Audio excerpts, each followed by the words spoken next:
भारत के लिए इस बीच एक और राहत की खबर है। भारत को रूस से जो तेल खरीदने की स्पेशल छूट तो मिली गई है, साथ ही स्ट्रेट ऑफ हॉर्मूज पर भी भारत के ऑयल टैंकर्स को गुजरने की छूट मिल गई है। स्ट्रेट ऑफ हॉर्मूज को लेकर ईरान ने बड़ा बयान दिया। ईरान के इस्लामिक रिवॉल्यूशन गार्ड कोर ने कहा कि उसने हॉर्मूज स्ट्रेट को सिर्फ अमेरिका, इजरायल, यूरोप और उनके सहयोगी जो पश्चिमी देश के सहयोगी हैं उनके लिए बंद किया है और उन देशों के ऑयल टैंकर्स को निशाना बनाएगा। इससे पहले ईरान ने सिर्फ चीन को स्ट्रेट ऑफ हॉर्मूज से गुजरने की इजाजत दी थी, लेकिन अब भारत और बाकी देशों के ऑयल टैंकर्स को भी यहां से गुजरने की परमिशन दे दी है। इससे भारत को बड़ी राहत मिली है, क्योंकि स्ट्रेट ऑफ हॉर्मूज के रास्ते रोजाना लगभग 26 लाख बैरल कच्चा तेल भारत को आता है और अगर स्ट्रेट ऑफ हॉर्मूज से भारत के ऑयल टैंकर्स गुजरेंगे तो भारत में तेल की किल्लत नहीं होगी। ईरान से जंग के बीच भारतीयों के लिए एक और राहत भरी खबर।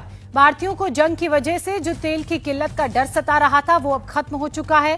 भारत में तेल की किल्लत नहीं होगी। भारत को रूस से तेल खरीदने की जहां एक तरफ स्पेशल छूट, स्पेशल परमिशन मिल गई है, तो वहीं अमेरिकी ट्रेजरी विभाग ने अब भारत की रिफाइनरीज को समुद्र में फंसे रूसी कच्चे तेल के शिपमेंट खरीदने के लिए 30 दिनों की विशेष छूट दे दी है।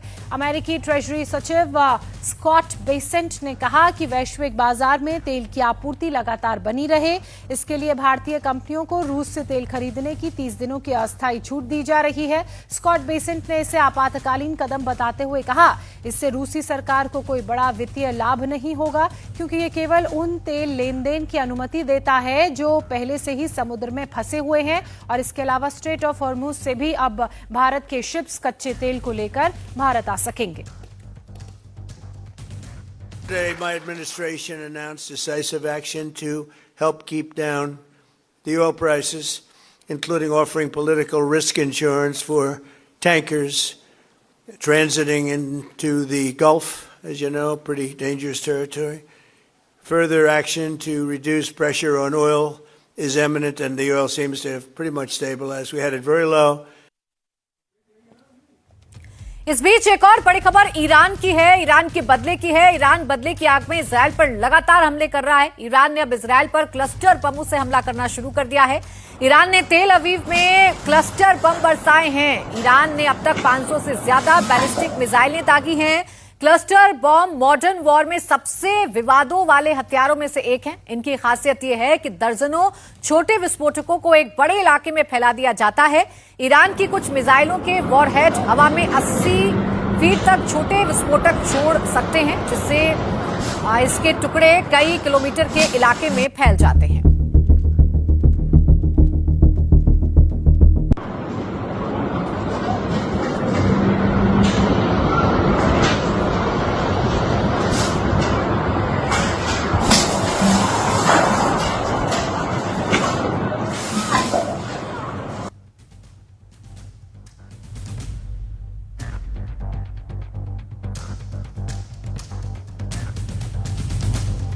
जिन क्लस्टर बम के बारे में हम आपको बता रहे थे, अब ईरान उन्हीं क्लस्टर बमों का इस्तेमाल कर रहा है।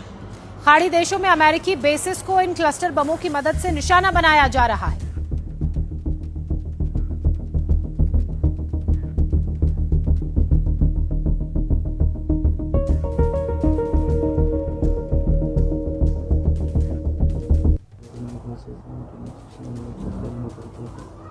टेल अवीव के आसमान की ये तस्वीरें इजराइल की तरफ से क्लस्टर बमों का इस्तेमाल यहां पर हो रहा है और इन क्लस्टर बमों की खासियत यह है कि ये अपना निशाना सटीक तरह से लगाते हैं। बड़ी संख्या में छोटे छोटे बमों को एक बड़े इलाके में छोड़ दिया जाता है और वहां धमाके होते हैं, एक के बाद एक धमाके होते हैं।